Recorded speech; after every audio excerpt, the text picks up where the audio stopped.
So on this show, I've pretty much I've tried to expose the myth of the incompetence of the Democratic Party, and sometimes I might even catch myself in a story or two thinking about, oh, they're just shitty at their jobs, but overall, especially lately, I've tried to be clear that the Democratic Party is controlled opposition. And all their feigned outrage and manufactured disagreements is just theater. So to the rest of the country, to the public, people who may not be as informed and don't follow this inside and out, they can keep up the pretense that there's actually an opposition in this country. There's one side who believes this set of policy issues, and there's this other side that believes an entirely opposite set of policy issues. And it allows the electorate to think they have a choice and to think, well, do I agree with this guy who's this party that's fundamentally opposite of what I agree with, or do I agree with this party that's closer to what I agree with? So it's all a show, it's all a ruse, it's all kabuki theater. But I've been willing to tolerate dissenting views on this from the actual left. I've been willing to hear out some people, admittedly less and less so as time goes by, hear out the arguments that, oh no, Democrats, they mean well, or they are actually on your side, but they're incompetent.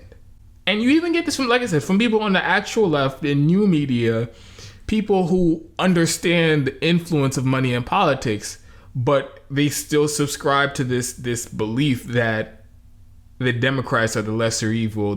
Actually, you can call them the good guys or whatever, and they just get steamrolled by the Republicans. After seeing the negotiations for the CARES Act, almost completely killed that idea for me in my own head. But definitely watching them pretend like they're getting rolled, pretend like they're actually going to put up a fight to stop Mitch McConnell and Donald Trump from seating another Supreme Court justice. At the same time, they are hyperventilating and acting like this is an existential crisis. They're actually doing nothing to stop it. So for me, that cements it. The debate's over.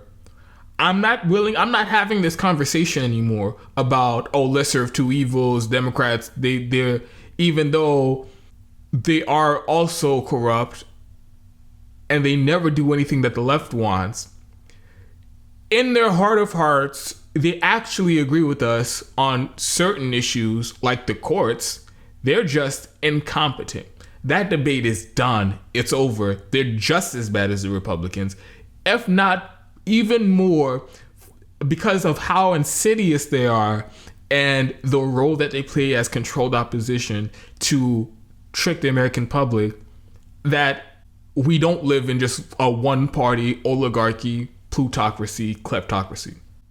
So anybody going around telling you have to support the Democrats over the Republicans, you have to support the controlled opposition over the bad guys, they are misleading you. It is one big club. They are all fine with whatever the Republicans want to do. It's just the Democratic side of the club is going to be controlled opposition. They're going to pretend like they oppose it to get some votes. That's their only role in politics. Their only role in government is to pretend like they actually disagree with the Republicans, and we all know that they don't. So this whole idea of a left take over the Democratic Party, that is dead. It's not going to happen. I saw this on Twitter weeks ago, and I'm fucking mad I can't find a tweet.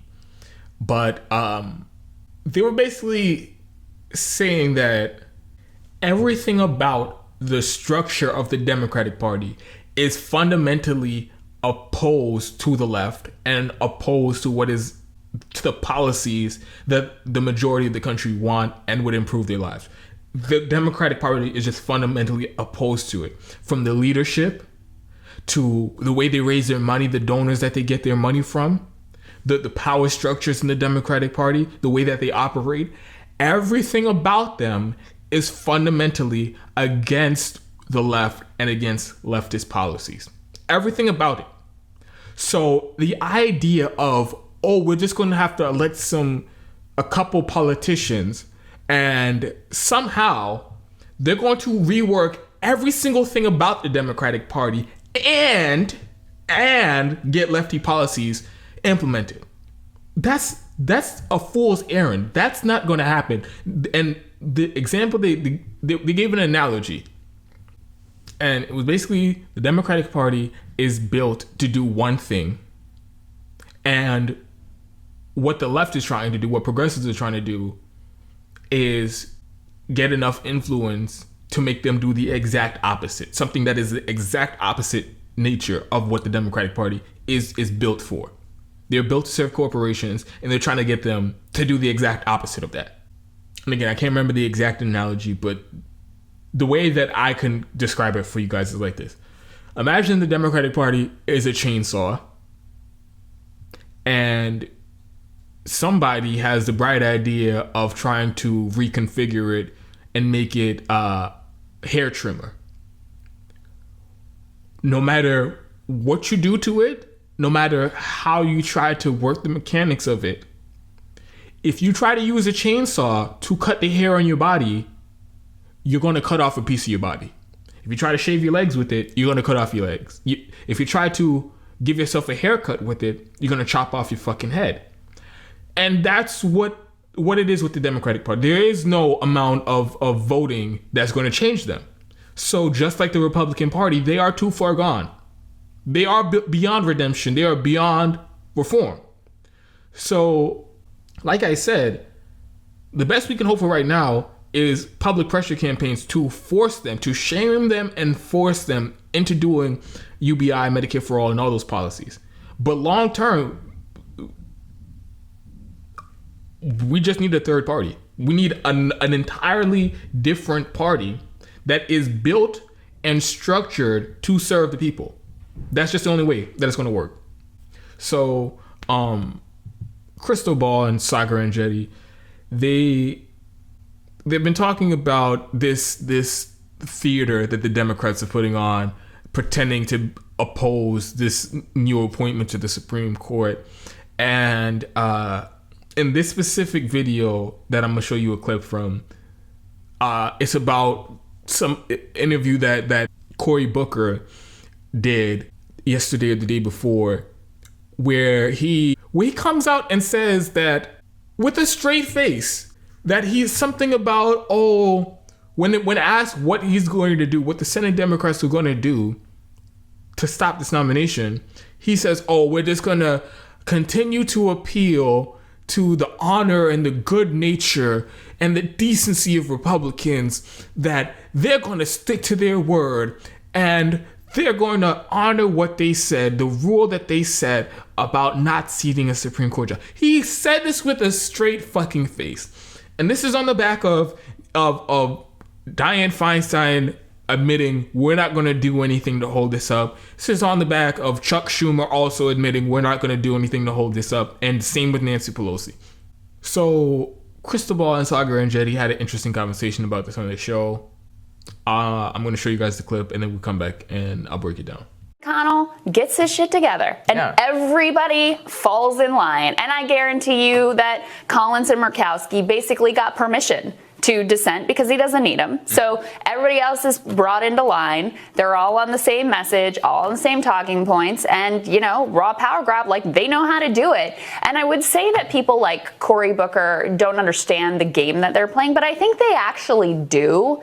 They just don't really care that much because they're happy to have the excuse of this is the one thing Democrats are really, really good at, is coming up with excuses for their impotence. Yeah. So the Republicans are mean, the Supreme Court is stacked, the Senate Senate is unfair. Like, all of these things can have a grain of truth to them. They all do have a grain of truth to them, but they still feign this level of impotence that is just completely theatrical. What they really, I mean, I think the thing is, and this is true for both sides in various respects and various sectors of power, is that they like it. I think they really do like having, you know, the impotence and like having the raw power so they can fundraise off of it. I mean, that's just so much a part of this, is that he can go back. I mean, this is the greatest fundraising boon to the Democrats in what, like months. I mean, they're processing hundreds of millions of dollars in donations over the last several weeks. I mean, and just since RBG's death, and it's like something that could help increase enthusiasm. It's like we just talked about on the Affordable Care Act. The Dems could stop the lawsuit if they wanted to, but they don't want to. Well, that's it. Raise a lot of money. It's the same thing here. I think they love having a 6-3 Republican court. They can fundraise off of that for what, the next 20 years? Easily. Yeah. Joe Biden can go out and be like, well, I wanted to do the FDR thing, but the courts can't do it. Sorry, they're not going to let it through. Or the ACA thing is the perfect example. They love the campaign issue of the Supreme Court is going to strike the ACA down, and there's nothing we could do about it. They will never tell you that they could literally pass a one-line amendment to the ACA that ends the individual mandate, which, by the way, is already effectively ended and had no consequence whatsoever. Just officially end it. And look, maybe Republicans won't go along with it, but you could at least try. You could try if you actually cared about those tens of millions of people who are stand to lose their health insurance, but they would rather just have the campaign issue and pretend they can't do anything. So the first point that Krystal makes is very important, and it is crucial to the argument that the Democrats have just controlled our opposition. Anytime there's a power struggle in Congress, look at how the Republicans act versus how the Democrats act. Mitch McConnell is going to, or any Republican leadership, they are going to wrangle their party. They're going to make sure they all fall in line. They all get on board with a single message. And that message is that we're going balls to the wall.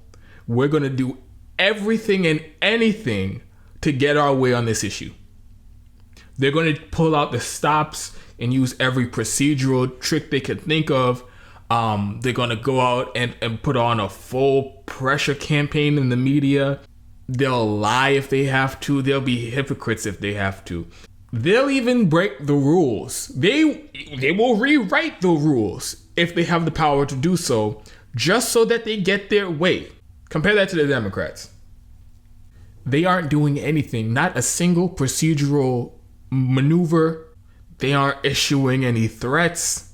They aren't laying down any red lines and playing chicken and daring the Republicans to test them on this.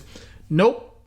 You have fucking Cory Booker coming out and talk about how he's going to appeal to the honor and the decency and the integrity of the Republicans and hope that they aren't hypocrites and they stick to their words. That's literally the strategy from the Senate Democrats right now. Try to hypocrisy burn them, and hopefully they see the error of their ways and not do something that is going to grant them immeasurable power, as if they haven't done worse for a less outcome. So, like I said, that's an important part to this argument about them being controlled opposition. Even if you want to give them the best interpretation, the way they go about it, no single person who actually opposes the Republicans would take their strategy. Nobody. If you pluck a person off the street and ask them, hey, what do you think we should do to stop the Republicans from doing X, Y, and Z? Their strategy would 100% be more aggressive and more effective than Democratic politicians who have been in this game for decades. This is their entire career. But somehow they could never formulate an effective, aggressive strategy to get their way when they're fighting with the Republicans. Never, ever. Then Krystal gets to another just crucial part of this discussion. And it's the fact that, again, if you want to give the Democrats the best interpretation and say they actually disagree and they actually want to get good things, they actually want to, in this case, stop the Supreme Court nomination. Because Trump's judicial picks are insane far-right lunatics. The elephant in the room is this situation, Trump seating another Supreme Court nominee, it only benefits the Democrats personally. It only benefits them. Record fundraising numbers. They raised over $100 million in the 48 hours since Ruth Bader Ginsburg died. Democrats across the country for their re-election. Over $100 million. Just like that. Just like that. Because something abortion, something about the court, something about your children's future. And boom, just like that, they can scare everybody into the country to falling in line with the Democratic Party. That benefits them more than if they actually stop the nominee. Nobody's going to argue with me on that. And another point, they say they do seat this nominee. Say the Supreme Court is 6-3. Conservatives have a 6-3 majority. Now the Democrats have a whole other excuse for why they can never do any real lefty policies. So, oh man, it's going to get slapped down the Supreme Court, so why are we even going to try? Why are we even going to waste our time? We know for a fact they don't want to do Medicare for all. They come up with every excuse in the book. Really, it comes down to the fact that they take hundreds of millions of dollars from the private health insurance industry and from big pharma and from people who profit off of this corrupt for-profit insurance system that we have now. But they will give you a whole litany of excuses. Oh man, the Senate, the Republicans have the Senate, or they're filibuster in the Senate and it'll never get through. And then this will just be another bullet point, another excuse that they have in their back pocket for why they can't do left policies. The court 6-3, so we have to meet them in the middle. We have to have some type of bipartisan agreement or they'll slap it down at the court. Another excuse to not do left policies and to do exactly what the Republicans want them to do when it comes to legislation. I mean, look at the negotiation for the CARES Act. The way that the media framed it and then the way that the general public viewed the entire negotiations. Republicans were trying to fuck over the public, American people, and the Democrats, they were the good guys in the negotiation. They just didn't get everything that they wanted. But the reality is, if you follow the negotiations as they were happening, you find out that the Democrats were largely blocking a lot of good things. And of course, the Democrats have control of the House, so nothing could have passed without their approval. So they have an enormous amount of leverage on that fact alone. But even when you get to the details, it was Nancy Pelosi. It was House Democratic leadership who said no to the monthly recurring payments, who said no to a $2,000 UBI. It was Nancy Pelosi who explicitly left out any type of rent debt cancellation or anything like that for the duration of the pandemic. Explicitly left that stuff out. So the scapegoat, the easy out for them was, oh man, the Republicans, they were blocking everything, and the only way we could get anything is if we could do a giant corporate multi-trillion-dollar giveaway to the corporations and the rich that our donors wanted us to do anyway. And we just left everything out. So, man, if it wasn't for the Republicans, we could have actually helped people. Again, they're always looking for an excuse to do what their donors want them to do anyway. And the Republicans are the perfect scapegoat. And for me, what just is the nail in the coffin of this theatrical performance from the Democrats, especially around Trump's judicial nominees, is the fact that you have all these Senate Democrats going along with the rest of Trump's judicial nominees. So if they're so afraid of the judges that Donald Trump puts on the federal bench, why are they so eager to approve them? You remember there was a story before the midterms. Senate Democrats, Chuck Schumer, made a deal with Mitch McConnell to not just approve Donald Trump's judges, to fast track a bunch of his federal judicial appointments. And what did they get in return for it? It wasn't some major legislation, wasn't some policy concession. Oh no. In return for putting Donald Trump's far right lunatics on the federal judiciary. All the Senate Democrats got in return was for Mitch McConnell to have the Senate go on recess earlier so that they have more time to campaign in their districts. So again, we're supposed to believe this is an existential threat. This is a threat to our existence, our way of life, our children's futures, the planet, and all good things if Donald Trump gets to pick judges in this country. But look how flippantly and how easily the Democrats give them those very same judges. Even in the middle of this whole show that they're putting on. Roe versus Wade is on the line. Women's reproductive rights are on the line. LGBT rights are on the line. Donald Trump, we cannot allow them to put these judges on the federal courts. They're going to rule against all good things in this country, and it'll be the end of democracy. In the middle of all that show and all that theater, guess what happened? It was either yesterday or the day before. The Senate approved yet another Donald Trump judicial nominee for the federal courts, for a lower federal court. A lifetime appointment. That person got approved in the Senate 92-2, I think was the official vote. Or is 95-2. Either way, basically every single Senate Democrat, damn near every single Senate Democrat voted to confirm Donald Trump's right-wing lunatic judicial nominee. So which is it? Which is it? And that's what I'm saying. All of this is just theater to gin up the base, to get people to donate money, to get people to show up and vote for them. They don't actually care about what the ramifications of Donald Trump picking judges are. They don't actually care about that. They can pick judges that slap down any fucking thing you can think of, but they don't actually care about the results. All they care about is the show. And that's why I'm saying they are controlled opposition. And the debate is over.